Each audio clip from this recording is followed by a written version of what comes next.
ঢাকার বাতাসে গত কয়েকদিন ধরে একটা প্রশ্ন ঘুরছে, যার উত্তর কেউ প্রকাশ্যে দিচ্ছে না। প্রশ্নটা খুব ছোট, কিন্তু তার ওজন অনেক ভারী। ভারতের সবচেয়ে গোপন সংস্থার প্রধান এই মুহূর্তে ঢাকায় কি করছেন? হ্যাঁ, আপনি ঠিকই শুনেছেন। যে সংস্থাটার নাম শুনলেই গোটা উপমহাদেশের নড়ে চড়ে বসে সবাই, সেই রিসার্চ অ্যান্ড অ্যানালাইসিস উইং, সংক্ষেপে র। তার শীর্ষ ব্যক্তি নাকি নিঃশব্দে ঢাকায় এসেছেন। সঙ্গে এসেছেন ভারতের ভিআইপিদের নিরাপত্তার দায়িত্বে থাকা এসজিপির কয়েকজন কর্মকর্তা। সরকারিভাবে কোনো বিবৃতি নেই, ভারতের দিক থেকেও কোনো ঘোষণা নেই। বাংলাদেশের পররাষ্ট্র মন্ত্রণালয়ও একদম চুপ। আর এই নীরবতাটাই সবচেয়ে বেশি শব্দ করছে। এই ঘটনাটা এমন এক সময়ে সামনে আসছে যখন বাংলাদেশ ভারত সম্পর্কের গ্রাফটা একেবারে নিচের দিকে। 5ই আগস্ট সন্ধ্যায় শেখ হাসিনাকে নয়াদিল্লি থেকে অডিও বার্তা প্রচারের সুযোগ দেওয়ার পর থেকে বাংলাদেশের সাধারণ মানুষের মধ্যে ভারতের প্রতি ক্ষোভটা তুঙ্গে।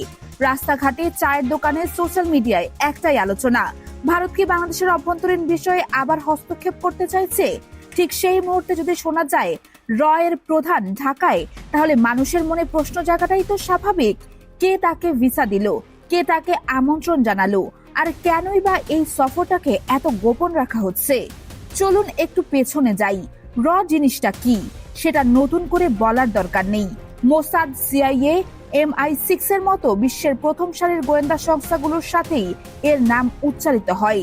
এর প্রধান যিনি হন, তিনি সরাসরি ভারতের প্রধানমন্ত্রীকে রিপোর্ট করেন। অনেকটা আমাদের দেশের DGFI এর মতো, যার মহাপরিচালক থাকলেও আলটিমেট বস প্রধানমন্ত্রী।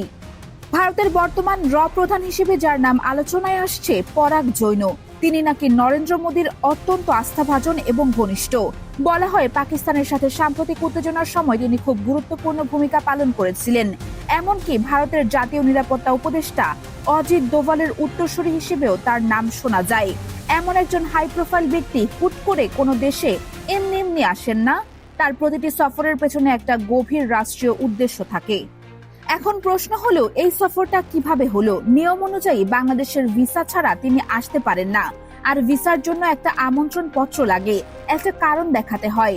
সরকারি কাজে এলে সেই আমন্ত্রণটা কোনো সরকারি সংস্থা থেকেই আসতে হয়। তাহলে কে দিল সেই আমন্ত্রণ?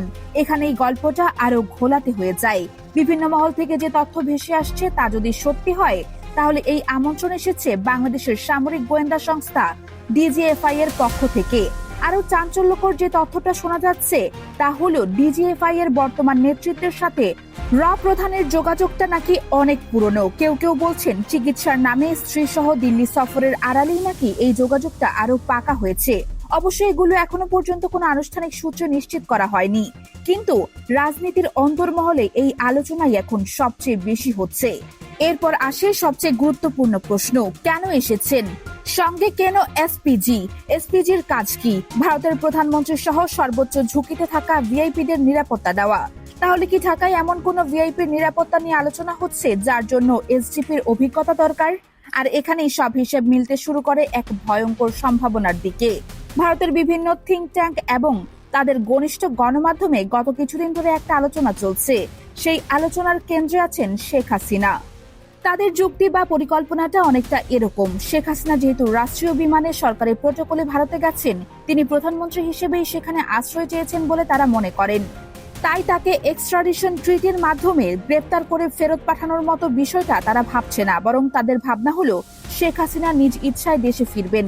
কিন্তু ফিরবেন কিভাবে, কোথায় থাকবেন, তার নিরাপত্তা কিভাবে নিশ্চিত হবে? কারণ প্রকাশ্যে এলে জনরোষের মুখে পড়ার একটা বড় আশঙ্কা আছে, যেটা ভারতীয় পক্ষ ISI এর হুমকি হিসেবে ব্যাখ্যা করছে। কিন্তু বাস্তবে সেটা যে জনগণের ক্ষোভ তা সবাই বোঝে।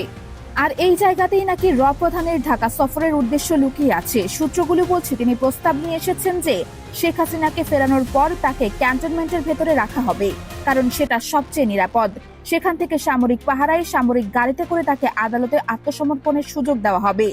এমনকি জেল হলেও সেটা যেন ক্যান্টনমেন্টের ভেতরে কোনো সাব জেলে হয়, যাতে তার নিরাপত্তা নিয়ে কোনো ঝুঁকি না থাকে। এই পুরো প্রক্রিয়াটা DGFI এর সাথে সমন্বয় করতেই নাকি এই সফর। একই সঙ্গে আরো একটি উদ্দেশ্যের কথা শোনা যাচ্ছে, তা হলো তারেক রহমানকে সেপ্টেম্বরে দিল্লি সফরে রাজি করানো। তাকে বোঝানো যে শেখ হাসিনা ফিরলেও বিএনপির ক্ষমতায় কোনো সমস্যা হবে না, আওয়ামী লীগ পুনর্বাসিত হলেও তারেক রহমানই ক্ষমতায় থাকবেন। এই পুরো ছকটা শুনতে অবিশ্বাস্য লাগতে পারে, কিন্তু আন্তর্জাতিক রাজনীতিতে অসম্ভব বলে কিছুই নেই।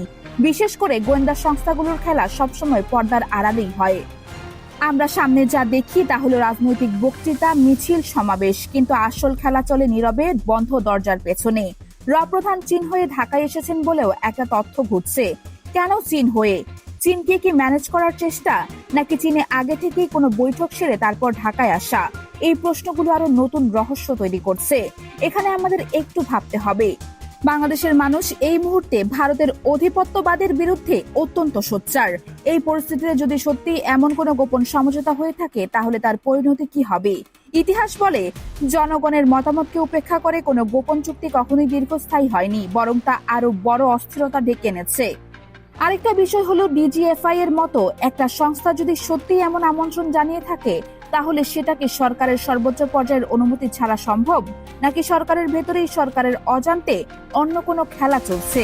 দিন শেষে এই ঘটনা আমাদের চোখে আঙুল দিয়ে দেখিয়ে দিচ্ছে যে বাংলাদেশের রাজনীতি এখন আর শুধু দেশের ভেতরে সীমাবদ্ধ নেই, এটা এখন একটা আঞ্চলিক ভূরাজনৈতিক দাবা খেলার অংশ হয়ে গেছে, যেখানে ভারত, চীন, পাকিস্তান সহ বড় শক্তিগুলো তাদের নিজেদের স্বার্থ নিয়ে খেলছে। আর এই খেলার গুটি আমরা। তাই এই মুহূর্তে সবচেয়ে বেশি দরকার স্বচ্ছতা। পররাষ্ট্র মন্ত্রণালয় বা সরকারের উচিত এই বিষয়ে স্পষ্ট বক্তব্য দেওয়া। প্রধান সত্যিই ঢাকায় এসেছেন কিনা, এসে থাকলে কেন এসেছেন, এই প্রশ্নগুলোর উত্তর জনগণের জানার অধিকার আছে, কারণ এটা দেশের সার্বভৌমত্বের প্রশ্ন। এই গোপন সফর যদি সত্যি হয়, তাহলে এটা বাংলাদেশের জন্য একটা বড় আসনি সংকেত। আর যদি মিথ্যা হয়, তাহলে সরকারের উচিত তা জোরালোভাবে খণ্ডন করা। কিন্তু এই চুপ করে থাকাটা সন্দেহটাকে আরো বাড়িয়ে দিচ্ছে। আপনার কি মনে হয়, সত্যিই কি পর্দার আড়ালে শেখ হাসিনাকে ফেরানোর নীল নকশা তৈরি হচ্ছে, নাকি এটা নিছকই একটা গুজব যা পরিস্থিতি ঘোলাটে করার জন্য ছড়ানো হচ্ছে? আর এই খেলায় শেষ পর্যন্ত লাভবান কে হবে, ভারত নাকি বাংলাদেশের কোনো একটি পক্ষ? কমেন্টে আপনার মতামত জানান, কারণ এই প্রশ্নগুলোর উত্তর খোঁজাটা এখন আমাদের সবার দায়িত্ব।